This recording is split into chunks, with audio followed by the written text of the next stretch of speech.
प्रभु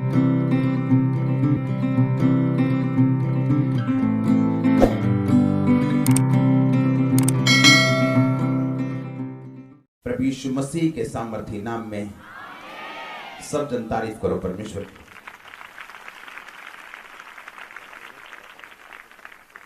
अगर बड़ा पेड़ गिराना हो और अगर आप उसे ध्यान से देखें, जब कुल्हाड़ी वाला उसे मारता है तो वो एक ही जगह मारता है तो वो गिरता है, हाँ या ना? अगर आप उसे अलग अलग जगह मारें पूरे जोर से, कभी नीचे कभी ऊपर कभी इधर कभी उधर, क्या वो गिरेगा?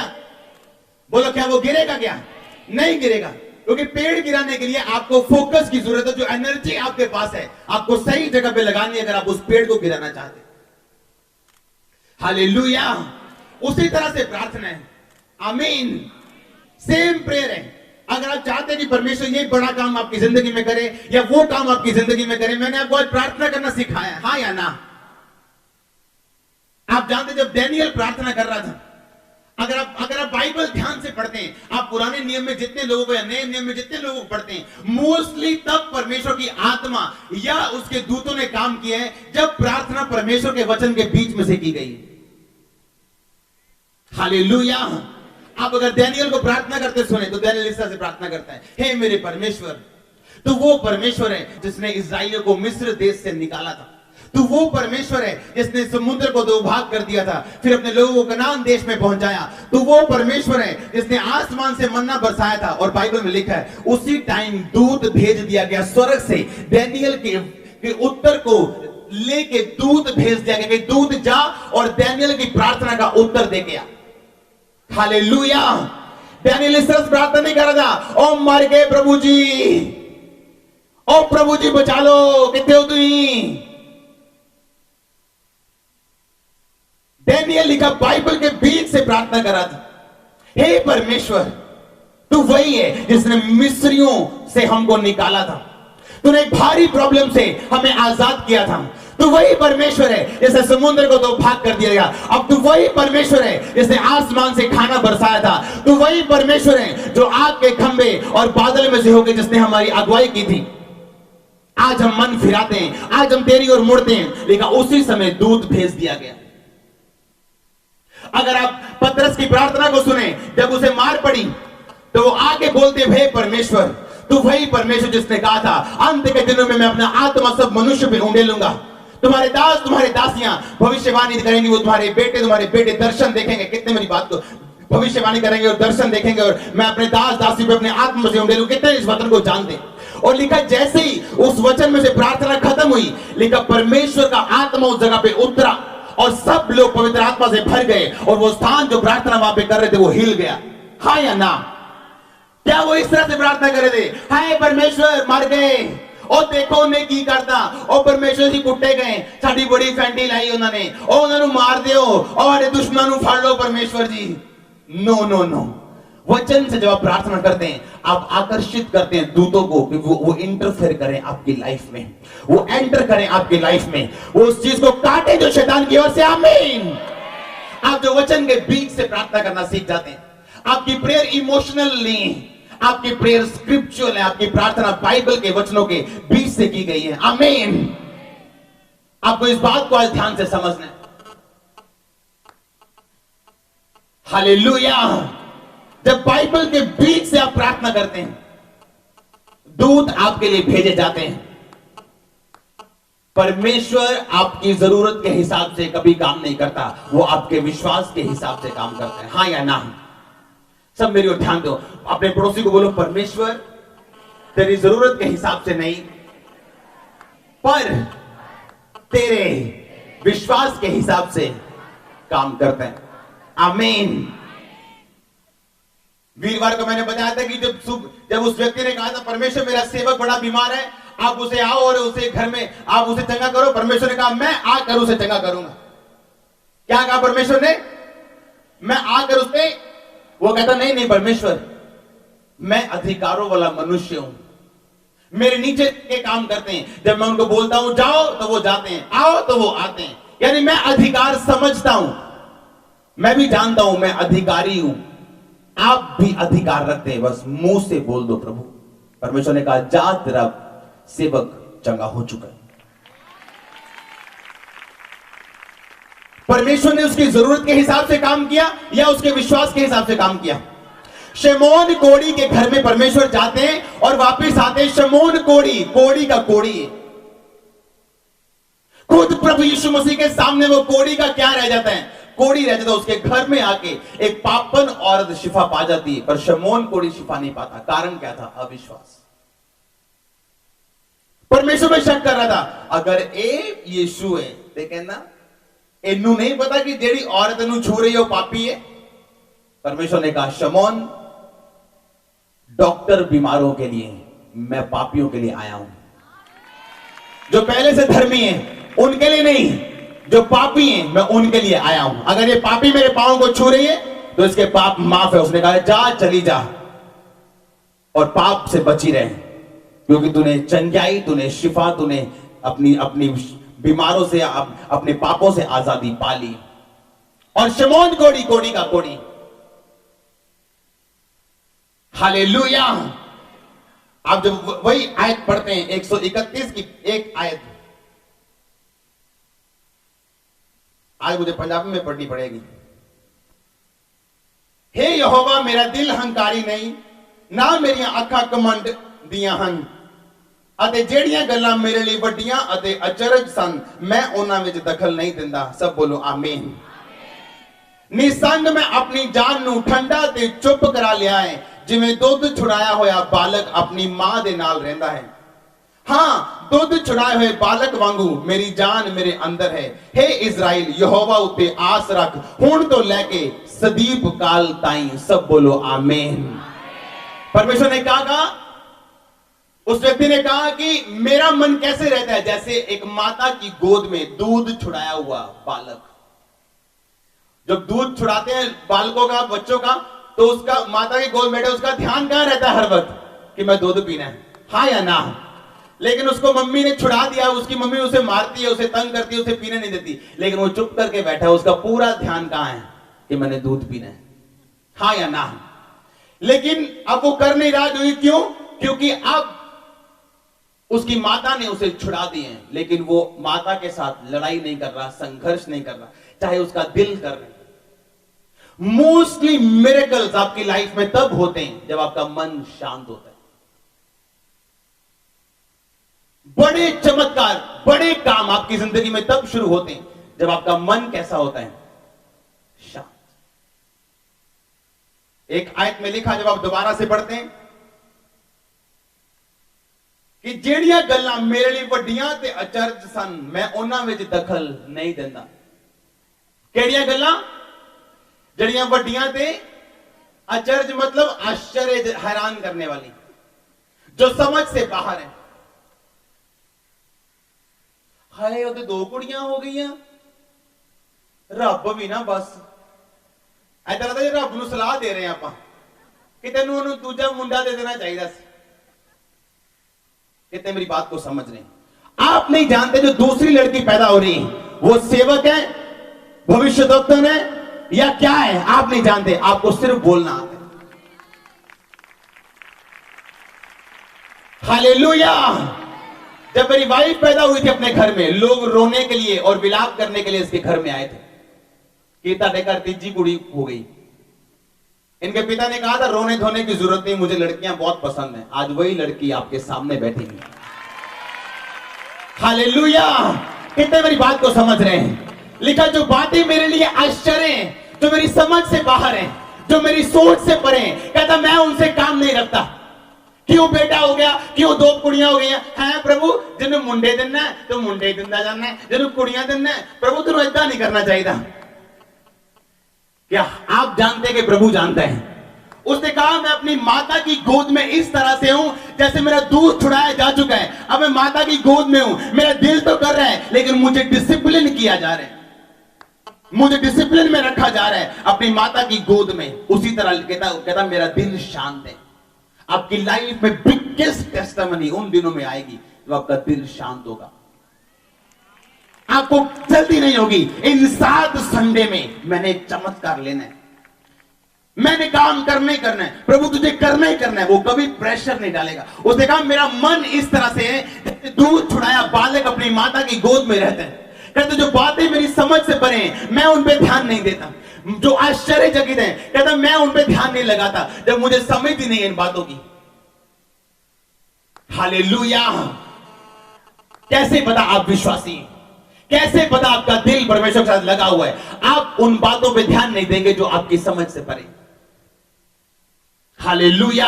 आप परमेश्वर को सलाह देने की कोशिश नहीं करेंगे। वो फ्यूचर जानते हैं, हां या ना, वो जानते हैं। ऐसे परिवार जिनमें 3-3 लड़के देखे और तीनों नशों में, क्या करोगे लड़कों का? लड़के लड़कियां कोई मतलब नहीं, सुख परमेश्वर की ओर से निकलता है, लड़के लड़कियों के बीच से नहीं। हालेलुया। वो आपको आपके दिल की डिजायर दे सकता है अगर आप लड़का मांगे या लड़की मांगे, लेकिन जो सुख खाना है वो परमेश्वर के साथ जुड़ा हुआ है, हां या ना। इस्राएली राजा जब लड़ते थे, जब वो लड़ने के लिए जाते थे, लिखा अगर वो छोटे थे, उनकी सेना छोटी थी, लेकिन परमेश्वर के साथ उनकी वफादारी थी, वो जीत के वापस आते थे। और एक टाइम आता था जब वो बड़े हो जाते थे, इतने बड़े हो जाते थे, उन्हें लगता था हम अपनी स्ट्रेंथ के कारण जीत रहे हैं, पाप में चले जाते थे, मूर्ति पूजा करना शुरू करते थे। और एक दिन छोटा राजा आके उन्हें हराता था। उन्हें फिर समझ आती थी कि हमारा जीतना हमारी ओर से नहीं, यहोवा की ओर से था। फिर वापस जाते थे परमेश्वर की ओर, परमेश्वर में माफ कर दे, हम पाप दोबारा नहीं करेंगे। और फिर परमेश्वर उन्हें जिताता था, ये बताने के लिए कि तुम नहीं, मैं हूं तुम्हारे आशीष का सोर्स, तुम्हारे सुखों का सोर्स, तुम्हारे सुखों का सौदा मैं हूं। आमीन। तुम्हारी ताकत नहीं, तुम्हारे बच्चे नहीं, तुम्हारा फाइनेंस नहीं, तुम्हारा शरीर नहीं, तुम्हारा और कोई नहीं, सिर्फ मैं और सिर्फ मैं और सिर्फ मैं। आमीन। सिर्फ परमेश्वर। हालेलुया। आज फोकस की कमी है, आग की कमी। अगर एक चीज को आज आग लगा दो तो वो तब तक आग जलती जब तक वो चीज को राख नहीं कर देती। यूहन्ना ने कहा था मेरे बाद जो आने वाला है वो तुम्हें पवित्र आत्मा और आग के साथ बपतिस्मा देगा। जब आग तुम्हारे अंदर जाएगी, लाख दुनिया विरोधी हो, लोग विरोधी हो, कोई विरोधी हो, अपना काम किए बिना आप इस दुनिया से कभी ऊपर नहीं जाएंगे। अगर आग आपके अंदर है, अगर फायर आपके अंदर है तो आमीन। इसीलिए शैतान फायर खत्म करने की कोशिश करते हैं, आग खत्म करने की कोशिश करते हैं, पाप पे ले जाके, वैश्याओं के अड्डे पे ले जाके, दारू पिलाने की ओर लेके जाके। उसे पता अगर आग इसकी जिंदगी में रही, पवित्र आत्मा की आग, तो ये जलाएगा सब कुछ और तब तक ये खत्म नहीं करेगा जब तक इसका काम खत्म नहीं हो जाता। हालेलुया। आपको ये बात समझनी है। लिखा जो बातें मेरी समझ से परे, जो मेरे लिए अचरजहन, जो मेरी समझ तो बाहर नहीं, जो मेरे लिए बड़ी बातें, कहता मैं उन पे ध्यान नहीं लगाता। एक क्रिश्चियन अपने शब्दों से पहचाना जाता है, अपने कपड़ों से नहीं। आमीन। एक क्रिश्चियन व्यक्ति अपने शब्दों से पहचाना जाता है, और खासकर तब जब वो कुछ मांगे और उसे ना मिले, जब कुछ ऐसा हो जिसको वो नहीं चाहता। अय्यूब की वाइफ ने कहा अब तो परमेश्वर को श्रापित कर दे, अब तो तेरे पास है क्या, ना बच्चे रह गए, ना तेरी बॉडी रह गई, अब मैं भी जा रही हूं, प्रॉपर्टी भी खत्म हो गई। हालेलुया।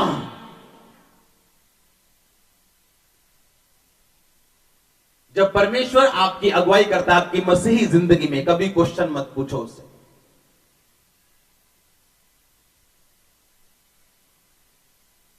हालेलुया। मैंने कहा कभी क्वेश्चन मत पूछो उससे।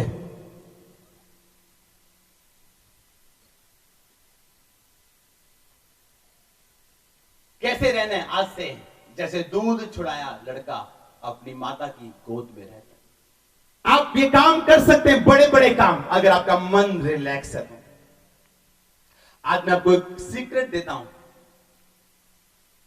परमेश्वर का मिरेकल करने का बिगेस्ट कारण क्या है? सबसे बड़ा कारण क्या है कि परमेश्वर एक बहन की जिंदगी में चमत्कार, एक भाई की जिंदगी में कुछ काम करते हैं। मैं आपको बिगेस्ट रीजन बताता हूं।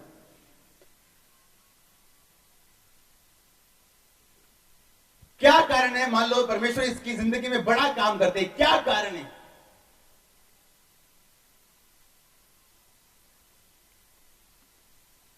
जब परमेश्वर एक व्यक्ति की लाइफ में कुछ काम करते हैं परमेश्वर उसका ध्यान अब उसके अपने कामों से हटा के अपनी तरफ लगवाना चाहते। मैं आपको समझाता हूं, ये प्रैक्टिकल, जब तक मेरे जीवन में बहुत से काम ऐसे थे जो होने थे और मैं सेवा में था, अच्छा चल रहा था, पवित्रता में सब कुछ चल रहा था, ग्रेस के साथ, अनुग्रह के साथ, लेकिन तभी भी आप पूरी रीति के साथ फोकस नहीं रख सकते 100%।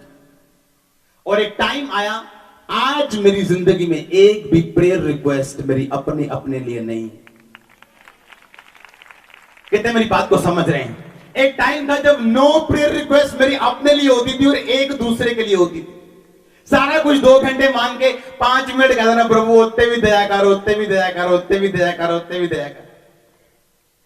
एक टाइम आया जब मेरा मन शांत हुआ, जब मैं ये बात समझ गया कि परमेश्वर अगर नहीं कर रहा, मूसा कहता कि मैं इन लोगों को छुड़ाना चाहता हूं, मैं इन लोगों को आजाद करना चाहता हूं। परमेश्वर ने उसे काम नहीं करने दिया और 40 साल वो मिधान देश में परदेशी होकर रहा। हाँ या ना?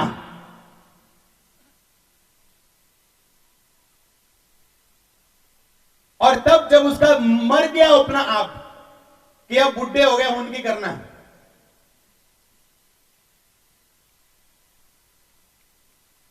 तब परमेश्वर ने कहा, मूसा अब मैं तुझे भेजता हूं छुड़ाने के लिए। कितने मेरी बात समझ? यानी अगर परमेश्वर वो टाइम जब मिरेकल नहीं हो रहे, आपकी लाइफ में वो काम नहीं हो रहा, इसका मतलब है परमेश्वर आपका ध्यान आपसे हटा के अपनी ओर लगाना चाहते। फिर एक टाइम ऐसा आ जाएगा जब परमेश्वर आपको देख लेते कि यार ये बंदा गया नहीं, मैंने इसको नहीं दिया, मैंने जांच लिया, परख लिया, तभी भी गया नहीं। अगर अब मैं उसे ना दूंगा तो इसका ध्यान पूरी तरह से मेरे पे नहीं लगेगा। अब ये 15 साल से एक चीज मांग रहे हैं, जब परमेश्वर फिर इसे देगा, ये जानता होगा, फिर इसका ध्यान इसकी आशीष पे आएगा ही नहीं, क्योंकि इसको आदत पड़ चुकी है परमेश्वर पे ध्यान लगाने की। और फिर क्या होगा, जब इसका ध्यान में जब चमत्कार नहीं हुआ, परमेश्वर की ओर लग गया, इसको आदत पड़ गई, कुछ ना मिलने के बावजूद चर्च जाने की, बाइबल पढ़ने की, रोजे रखने की, कुछ ना होने के बावजूद पैसा बोने की, टाइट बोने की, कुछ नहीं हो रहा लेकिन सब कुछ मैं करता जा रहा हूं। एक टाइम आएगा जब परमेश्वर देख लेगा कि इसको कुछ नहीं मिला तभी भी सब कुछ कर रहा है, क्यों ना इसे मैं दूं, क्यों ना इसे दे दूं। और जब इसे मिल जाएगा, इसको ये थैंक्स तो करेगा अपने दिल में, लेकिन अब इसके विश्वास का जो आधार है वो आशीष नहीं, सिर्फ परमेश्वर रह जाएगा। और जब परमेश्वर आपकी लाइफ में काम करता है, वो इसलिए करता है कि अब आप अपना ध्यान हटा लो, अब मेरा ध्यान है नहीं मेरे ऊपर, क्योंकि मेरे पास सब कुछ है जो मैं मांग रहा था। एक प्रेयर रिक्वेस्ट आज मेरी लाइफ में नहीं है। अच्छा, मैं प्रेयर के लिए बैठता हूं, मैं अपनी लाइफ, अगर मैं 8 घंटे प्रेयर में हूं,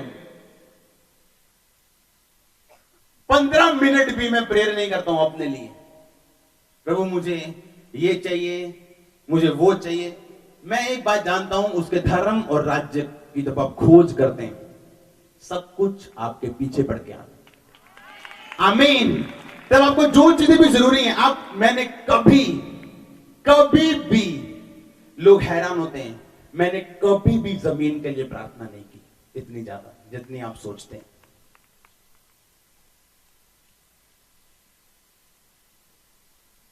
चलो जी सारे वॉलंटियर आ जाओ, पाउंड गोटे ला के 2 साल रोजे रख के प्रेयर करनी, और तभी भी जगह नहीं है लोगों के पास। हाँ या ना? तभी भी लोगों का दान वरदान नहीं है। पास्टर बेनीन बोलते कहते जब लोग चंगे होते हैं, मैंने कभी प्रेयर नहीं की परमेश्वर की, परमेश्वर मेरी मीटिंग में लोग चंगे हो, क्योंकि कुछ चीजें परमेश्वर आपको देता है वैसे ही। कितने मेरी बात को समझ रहे हैं आज? जब परमेश्वर जानता है कि आप उसकी महिमा के लिए खड़े हैं, आप उसकी सब कुछ उसके लिए कर रहे हैं, तो वो सब चीजें मुहैया करवाना उसका काम बनता है। हालेलुया। हन्ना कहती परमेश्वर मेरी सौतन मुझे चढ़ाती, सब बोल लिया, बांझ की बांझ रही। जिस दिन बोलती परमेश्वर अगर तू दे, तेरा अगले साल बच्चा उसकी गोद में था। आप जो कुछ भी करते हो, जब आपका मकसद परमेश्वर है। हाय प्रभु 35 साल दे हो गए, ब्याह ही नहीं होया, लोग की कहणगे। परमेश्वर कहता तुझे लोगों की परवाह है, इसीलिए तेरी शादी नहीं हुई। जब आप बोलेंगे परमेश्वर तेरी महिमा के लिए मेरी गवाही को पैदा कर, आप अपनी मैरिज के विषय में फिर बोस्ट करेंगे, फिर गर्व करेंगे। मैं आपको बता रहा हूं। बैठ जाओ। कितने मेरी बातों को समझ रहे हैं? आपकी लाइफ का जो मकसद है वो सिर्फ परमेश्वर की महिमा होना चाहिए। आप दूध छुड़ाए कैसे लड़के की तरह जिसका दूध छूट चुका है और वो अपनी माता के गोद में है। उसे पता है आज दूध नहीं मिलेगा, पर उसका दिल कर रहा है, पर उसने अपने आप को शांत कर लिए हैं, उसने अपने आप को कंट्रोल में कर लिए हैं। जब आप शांत रहते हैं, आप कूल हैं, आप पीसफुल हैं, इसलिए शैतान आपको डिस्टर्ब करने की कोशिश करता है। क्योंकि जैसे आपकी स्पिरिट में डिस्टर्बेंस गई, कनेक्शन टूट गए, आप फिर इंफॉर्मेशन परमेश्वर से डायरेक्ट नहीं ले सकते। हालेलुया। इसलिए आपको हैरानी होगी कि आपकी शनिवार घर में लड़ाई क्यों होती है। चर्च आने के वक्त सुबह आप अपनी मम्मी से क्यों बहस के आते हैं। आपको शनिवार ही आपकी गर्लफ्रेंड का फोन क्यों आता है जिसको आप 6 महीने पहले छोड़ चुके हैं, ताकि आप करप्ट हो जाएं और जो परमेश्वर आपको दिखाना चाहते आपको कभी ना दिखे। और जब आपकी आंखें बंद हैं, आप जहां मर्जी चले जाओ, फिर वो बंद ही। हालेलुया।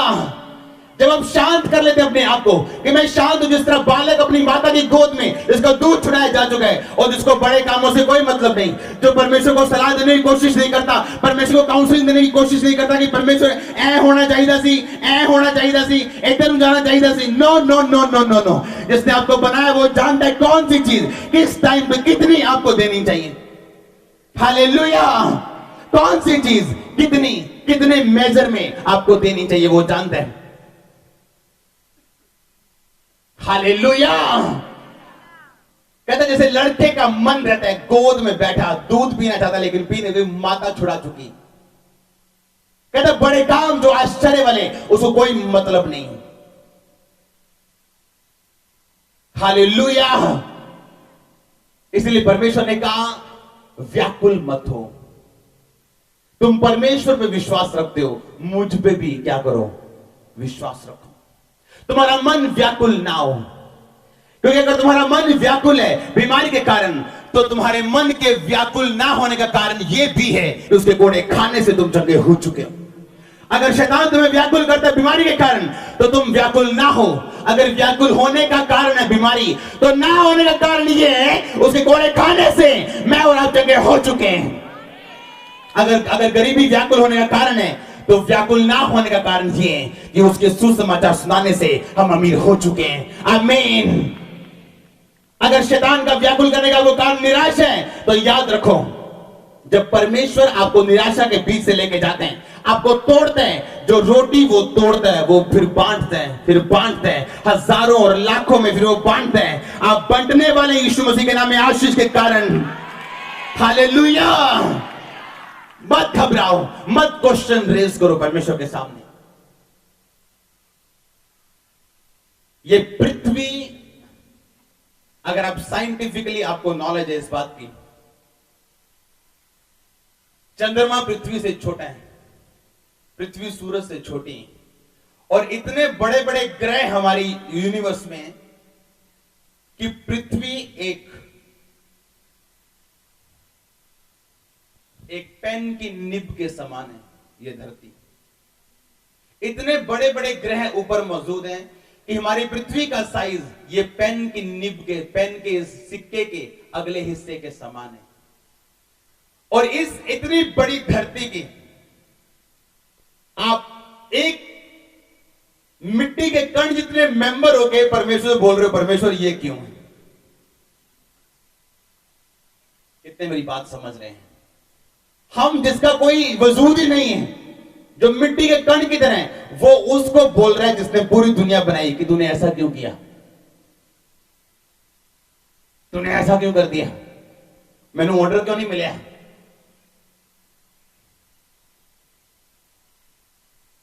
मेरे घर बीमारी क्यों है?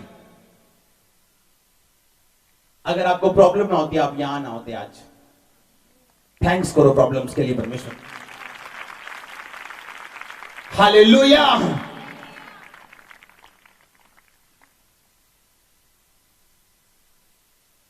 जब परमेश्वर आपको बोल रहे हैं आपके वाइफ का नाम लेके कि वो बीमार है, इसका मतलब जंगियाई आपके परिवारों में जा रही है यीशु मसीह के नाम में।